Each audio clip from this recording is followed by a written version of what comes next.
স্পষ্ট লেখা আছে কি বাংলাদেশ প্রস্তুতকারক বাংলাদেশ চিনি ও খাদ্য শিল্প কর্পোরেশন শিল্প মন্ত্রণালয়ের একটি প্রতিষ্ঠান চিনি শিল্প ভবন ৩ দিলকুশা বাণিজ্যিক এলাকা মতিঝিল ঢাকা ১০০০ বাংলাদেশ ইমেল নাম্বারও একদম তাদের ইমেল সব কিছু তাদের প্যাকেটটা নকল করে নকল চিনি বিক্রি করে দিচ্ছেন। আসসালামু আলাইকুম, ভালো আছেন? তেলের কি অবস্থা? আগে দিয়ে দেন আপনারা। তেল তেল আছে কোন কোন কোম্পানি তেল আছে? তেল আপাতত স্যার পুষ্টি আছে। পুষ্টি 1 লিটার এক আছে 500 ও 5 লিটারও আছে। তেলের তাহলে ক্রাইসিস আপাতত নাই তো। নাই। আর একটা বিষয় হচ্ছে আপনারা যে লাল চিনি বিক্রি করেন মনে হয়। লাল চিনি কয়েকদিন আগে বিক্রি করছি স্যার, হ্যাঁ, বুধবার পর্যন্ত বিক্রি করছি। কোথায় এখন কোথায় আছে? আপাতত না। পরে কোম্পানি আপনি মানে কত করে বিক্রি করতেন আপনি? আমাকে দিছিল ওনারা 140 টাকা, আমি 41 টাকা বিক্রি করছি। এমআরপি কত লেখা ছিল চিনির প্যাকেটে? স্যার সম্ভবত 70 টাকা লেখা ছিল, কিন্তু আমরা পরে বুঝতে পারছি হ্যাঁ এরকম শুধু 70? না না 170 আপনি বলছেন না কেন? না না যে 170 আর আমারও পরে বুঝতে পারছি যে এই চিনিটা সঠিক না। আপনি অনেক তথ্য তথ্য থাকার থাকার কথা। আমার কাছে অনেক তথ্য আছে, একটা না বেশ কিছু তথ্য আছে। তো বিষয়টা হচ্ছে যে আপনি তো প্রতিষ্ঠিত ব্যবসায়ী, জি অনেক নাম আছে আপনার, জি, সবাই চেনে, জি বড় ব্যবসায়ী। তো এই যে লাল চিনিগুলো বিক্রি করছেন এমআরপি লেখা আছে 170 টাকা। জি হ্যাঁ জি স্যার এরকম এইরকমই না, এটাই তো, নকল। এটাই আপনার বিক্রি করা। এই যে 170 টাকা এখানে লেখা আছে এবং চালাকি করে ওখানে একটু হাইট করে দিয়েছেন।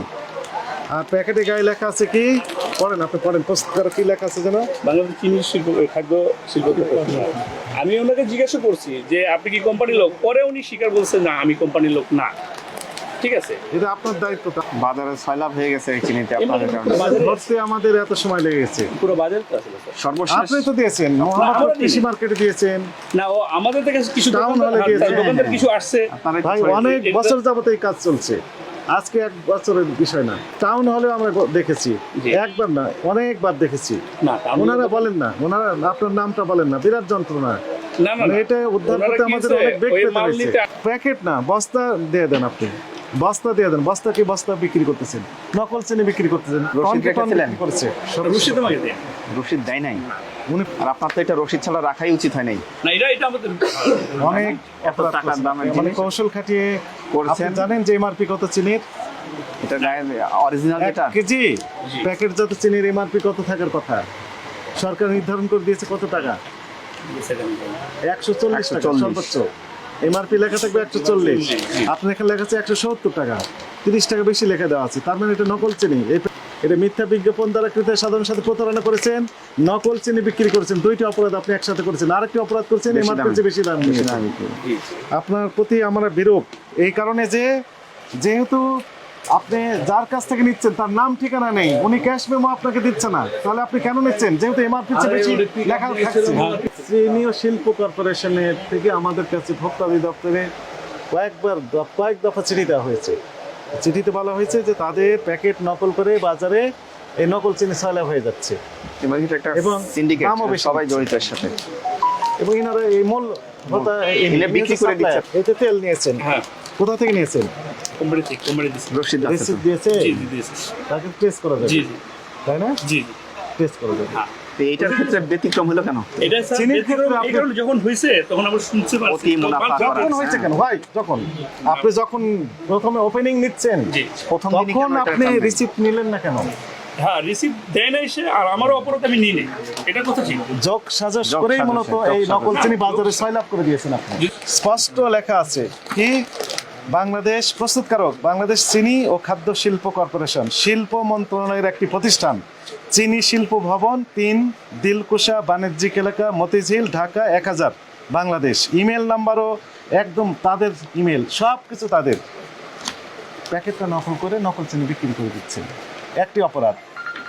আরেকটি অপরাধ হচ্ছে এমআরপি সর্বোচ্চ লেখা ছিল 140 টাকা, সেখানে 170 টাকা লেগেছেন, তাহলে আরেকটি অপরাধ।